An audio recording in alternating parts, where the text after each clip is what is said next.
Caveman promises himself every single night, tonight is different. Tonight, Caveman will sleep early. Tonight, Caveman puts the glowing rectangle across the cave. Tonight, Caveman whispers to the fire, tomorrow I wake up before the sun and I take the mammoth. Caveman even sets 5 dawn alarms, and yet, when morning arrives, Caveman is still wrapped in his animal skin like a cocoon, his skull feeling like it was stuffed with wet mud overnight, his body dragging itself toward the fire like a wounded animal. The 5 alarms were silenced one by one, without Caveman ever truly waking up. The mammoth is already gone, and Caveman does what Caveman always does. He blames the morning. But here is what no one in the tribe ever told Caveman. The morning did not fail him. The night did. Every exhausted, foggy, motivation-empty morning Caveman has ever lived was already decided the night before, in the hours between sunset and sleep, when Caveman made choices he did not realize were choices at all. The morning is not where the battle is won. The morning is where you find out whether you won last night. So what does a night look like that builds a morning instead of destroying it? And is there a ritual, something structured, something Caveman can actually follow that turns his dark hours from wasted time into the most productive hours he never knew he had? The answer exists, but it starts with understanding something Caveman's skull is doing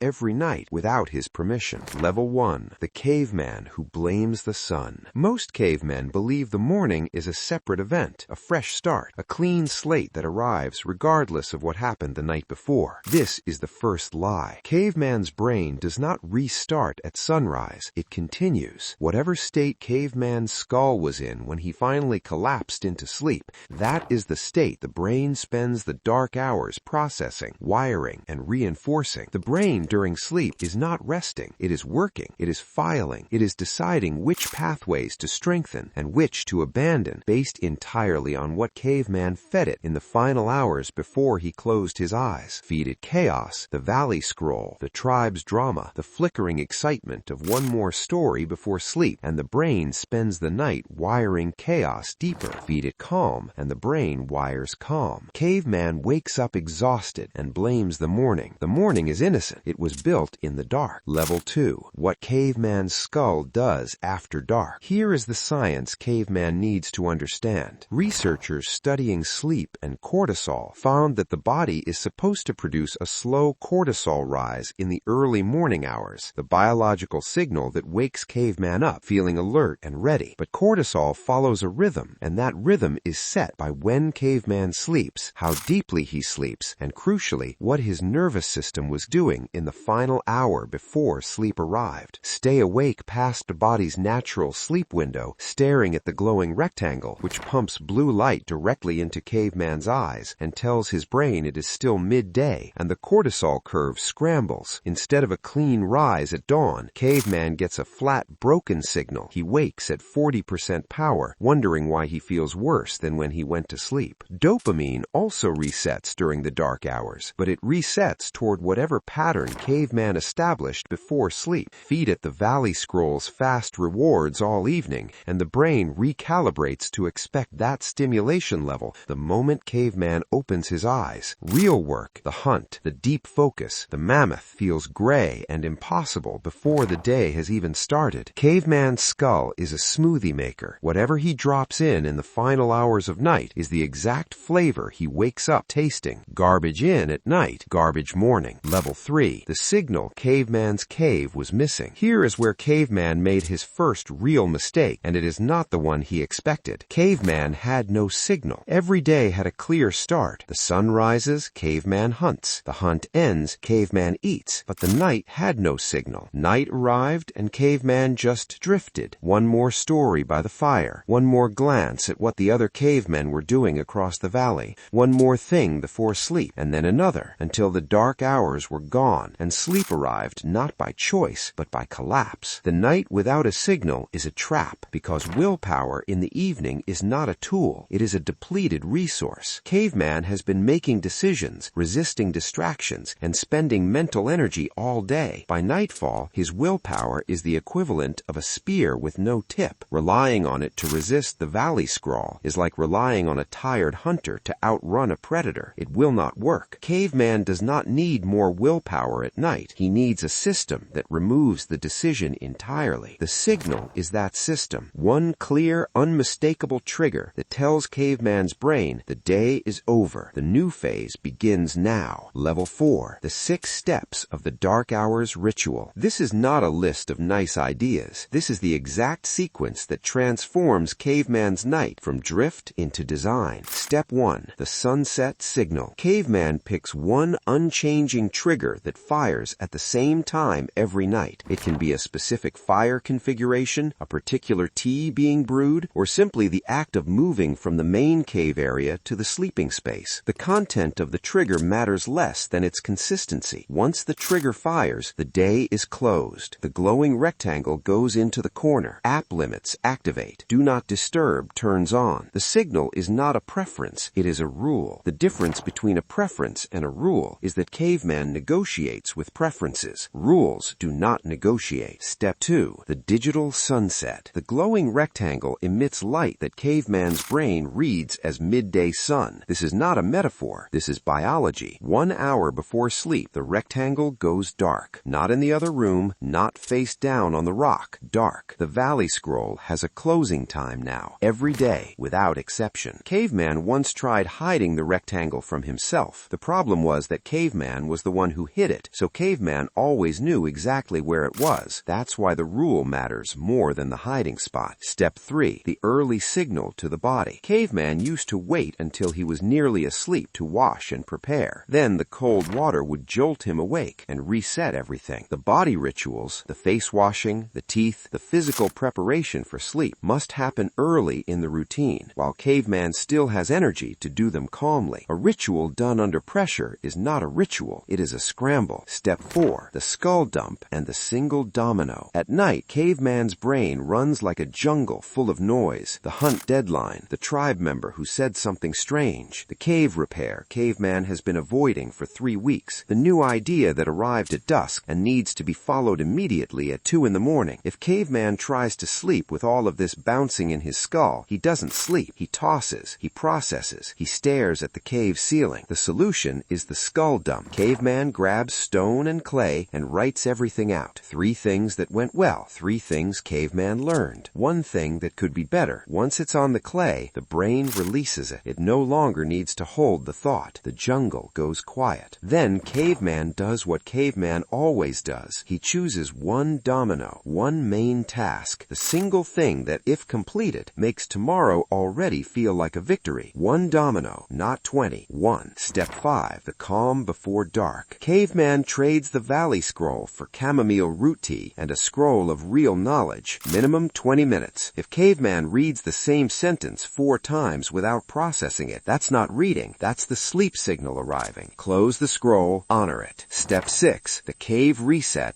and the body cool. Caveman can't sleep well in chaos. A disordered cave creates a disordered brain. 2 minutes of clearing the space. Then the body signals. Slow stretching, deep breathing, cool temperature in the sleeping space. Not cold enough to shiver, not warm enough to sweat. The body needs to drop its temperature slightly to enter deep sleep. A glass of water placed by the sleeping space so tomorrow's Caveman wakes up and rehydrates before he even stands. Small detail, large impact. Level 5. The false bottom. Caveman follows all 6 steps for 1 week and feels better. He thinks the routine was the solution. It was not. The real thing that changed was not Caveman's behavior. It was Caveman's identity. Before the ritual, Caveman was the kind of creature that let the night happen to him. The fire died when it died. Sleep arrived when it arrived. Tomorrow